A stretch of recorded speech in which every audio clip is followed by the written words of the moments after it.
Hi, Tasha. Thank you so much for being here with me. I'm so excited that you'll be presenting at the 7th Annual Step Up Conference that's coming up on April 28th. And it looks like your session is going to be from 2 to 4 p.m. And I love the title of your session, Healing Centered Engagement, the 4 Pivots. So tell us a little bit about your session.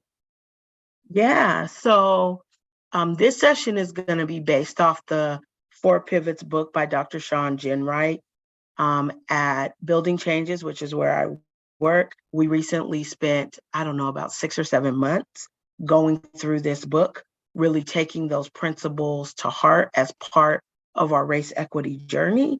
And so we're just really going to share what we've learned going through that process and how you can utilize the 4 pivots that he spells out in his book as a means to have not only transformational leadership, but transformational relationships and transformational healing, both personally and communally, to move race equity work forward, whether that's in nonprofit, for-profit, whatever sector that you're in.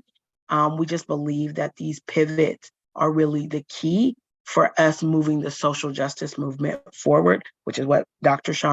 Ginwright says in the book.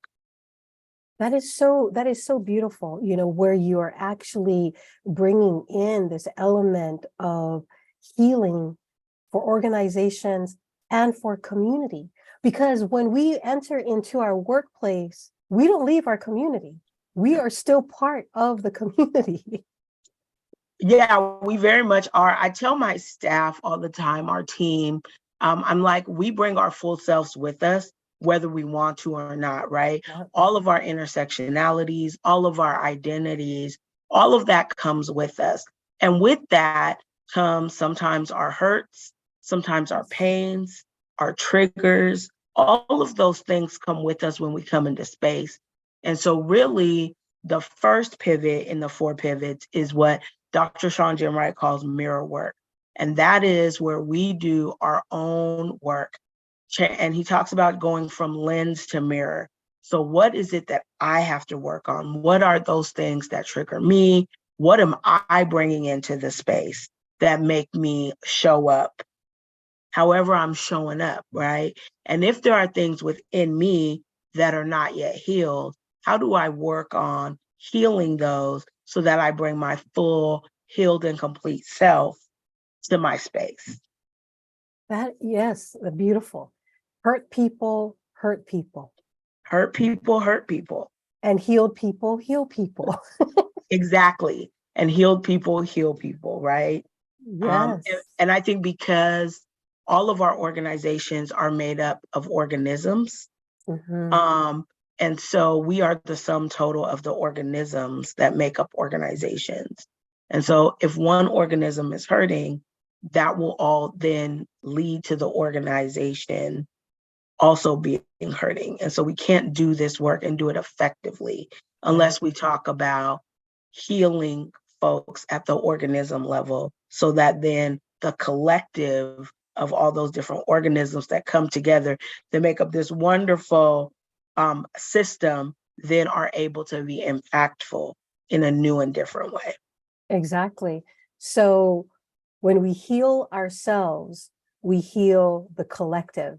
And as the collective heals, our society heals. Exactly. That is exactly it. As we heal ourselves, then we heal our collectives, and then our collectives heal society. And that really is the whole premise of the book, is the whole premise of what Dr. Ginwright teaches in the book.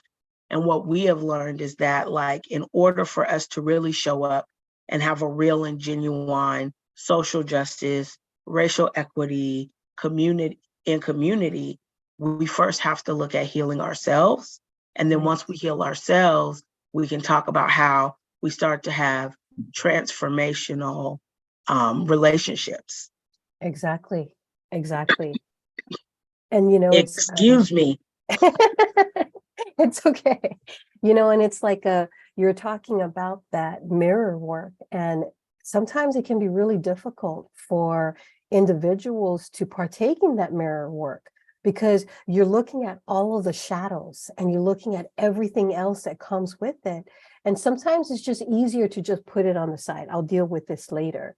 But you're bringing all of yourself, you're bringing yourself into your organizations, you're bringing all of those organisms that still stuck onto you into your organizations. Absolutely. Yeah. Absolutely. And we can't, my perspective is that we cannot ask people to go into community and provide services and work on these issues, knowing that they bring their full selves to it and allowing them to go unhealed and maybe take trauma or hurt. And you just don't know whether or not you will cause further harm if you go into a community without first reflecting on yourself. And mirror work is hard. It's extremely hard. It's not fun 90% of the time. Most of us don't want to do it, right? Some of us do it a lot more than others. Right.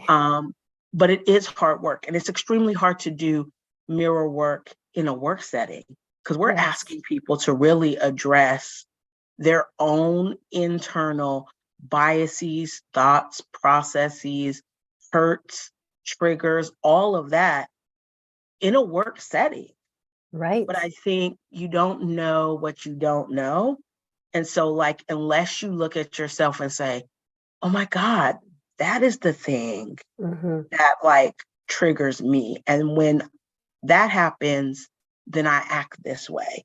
Those are the things that we have to be in tune enough with ourselves in order to be able to heal our organizations and our communities. And let's be honest, if the pandemic did nothing for us, it taught us that separation and being separated from people really caused so much damage because we have forgotten in a lot of spaces how to be in community. And so now we have to really look at what did this situation do to me as an individual, and how is it making me show up now that I'm being back in relationship and back in community.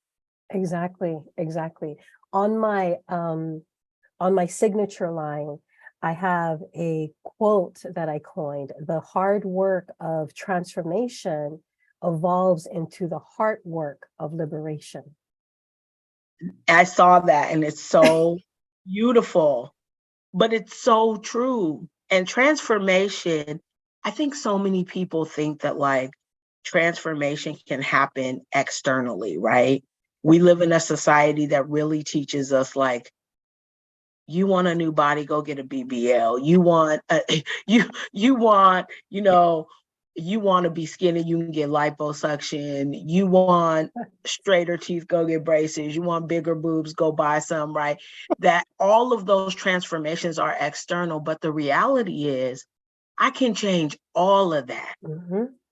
And if what is going on at the core of me is still the same, nothing has changed. I tell my kids all the time, because I hear them all the time say, I want to move, I want to live somewhere else. And I tell them, you take you with you everywhere you go. Yep. And no matter what you do, you're still going to go. So either you're going to fix what hurts you, and you're going to do the hard work to figure out what exactly that is, or everywhere you go, it's going to be the same situation with a different address.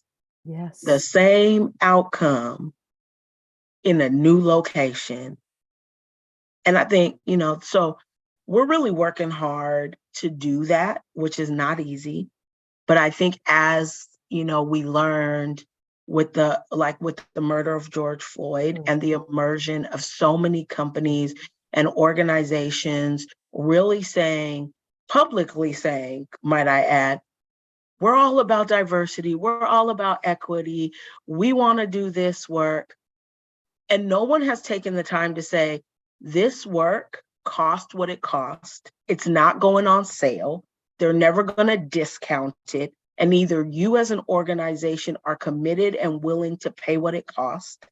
And that's going to be money, resources, emotional labor. It's going to be all of those things. Or take it off the website. Pull it down, because you're not actually committed to paying what it costs. And this is the one thing I love a sale. I don't know how many people love a good sale, but I love a sale, right? I love a sale because I like clothes. I just like clothes. So I love a sale. And so this is one thing that's never going on sale. Freedom is never going on sale. Liberation is not going on sale. Transformation is also not going on sale. And so we're going to have to pay full price. Right, right. And, it's like with these organizations who want to do DEI work as just a check mark, they're not doing their internal work, right? It's like, we always use the quote from Jiddu Krishnamurti that says that the only hope for humankind is in the transformation of the individual, which means that every individual within that organization is going to need to have that internal change, that mirror work, that shadow work that is going to transform. We can't change systems if we don't change the heart and minds of the individuals that are creating that work in the systems. That's it. That's the whole part. That's the whole part. The system will never change if the people who work in it are broken, right? We can put as much stuff on the website as we want, right? We can put as much stuff on the website as we want. And if the people who work for the organization, that's not their value, nothing about it's going to change because nobody's going to live it out. And so it really is about the mirror work is first, right? We start at mirror work. And once we do our mirror work, and we're constantly doing our mirror work because we're constantly looking in the mirror, we're constantly saying, what can I do better? Then the next one is like talking about transformational relationships, right? And how are we going to have transformational relationships instead of transactional relationships? And so much of the work that we do in the nonprofit industrial complex is supposed to be transformational, but is really transactional. Now I'm stepping on toes today. Somebody probably not gonna like this, but that's real because funders generally pay for outcomes. Very few are saying we're paying for the long game. Like we recognize that you might not have outcomes in a year. It might take you 5, but every single grant that I've ever seen is written and it's outcomes based. Only now are we starting to push the envelope and tell funders, how are you asking us to go into communities and produce outcomes, and yet you have not given us the resources to do our own internal work to make sure that we don't go into these communities and cause further harm. Right. And race equity work can be operationalized. I fully believe that. I fully believe it can be operationalized, but it costs money. And you have to have someone that shepherds that work. Not that it's not the job of everyone, but someone has to be their full-time assignment to say, how are we moving this needle? How am I bringing people along with this change? How are we encouraging people to do their mirror work and ask them, are you with this? And if you're not, why? What does this bring up for you? And how are we doing that work so that we can be in community, healed and whole, and change systems to be healed and whole because people are waiting on us. Exactly. And so with this session, what are some of the takeaways that the audience will be able to receive from you that they could bring into their organizations? Yeah, so the takeaways will be, I really hope that people will get some baseline understanding of like what the 4 pivots are. I hope that they'll be encouraged to get the book. And I also hope that a really good takeaway is going to be how we as a team have like utilized these tools, how we've gotten shared language, right? And how we're implementing this work as a model for what others can do in their organizations, right? So I want people to come to the session and be like, oh my God, like light bulb moment. We all need to heal. We want our people to be healed. We want to be in this work for a long time, and we want to do it from a place that is healed and whole and doesn't cause additional harm. And so how do we begin to do that work? And I will say this, if one person or comes to this session and is like, I want my whole staff to go through this book. I want us to have this shared language. I want us to operationalize. I feel like the session will have been a huge success, because that is what we want to elevate. If we truly ever want to break down systemic barriers and systemic oppressions, all that starts with us as individuals. And so what I hope people will get is that they, as the individual, as the organism, will go back to their organization and say, this will be impactful and will change the way that we do what we do moving forward. So it sounds like with this healing-centered engagement, the 4-pivot session, it sounds like your target audience would be organizational leaders, the gatekeepers. Yeah. I mean, I think the target audience will be like organizational leaders. I encourage anyone who is like an RDEIJ practitioner or wants to be a practitioner, they should be in the space. If you're an executive director, if you are a director of people and culture, if you have any sense that you are in leadership, you should come to this session and like really try to draw from it how you can embed these principles into the culture of your organization. That would be my target audience. But I would also say, even if you're not in leadership, because titles don't make leaders, let me say that very clearly. Leaders have followers, and that does not necessarily mean it comes with a title. And so if you are the true natural leader in your organization, you should also come. I think a lot of times we think that leaders have titles, and not all leaders have titles, but they all have followers. Yes. Show me absolutely. a leader with no followers, and I'm telling you that that person is not a leader. I don't care what their title is. Exactly. Exactly. So what is the single most important message you want to convey to your audience to help move racial equity forward? The single most important message I want to convey to the audience to help move racial equity forward is it's a heart thing, not a head thing. It's a commitment thing, not a passive understanding thing. If you want to really move racial equity forward, you have to be committed to pay what it costs. Yep, exactly. Exactly.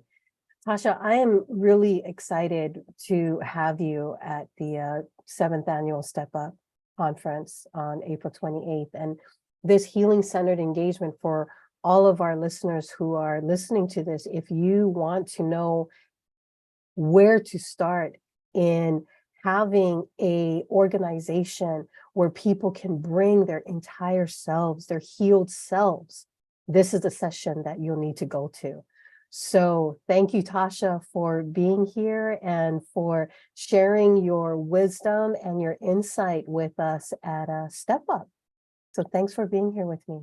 Well, thank you, Dr. Jerry, for having me. I'm so excited to be a part of this and really just hope that it blesses somebody and that they get something out of it. Exactly. And from what I understand, this is your first Step Up conference that you'll be attending? This is my very first Step Up conference, and I'm super excited about that. Yeah. Well, we welcome you. We welcome you. So thank you so much for being here, and we look forward to seeing you at Step Up. All right. Thank you so much.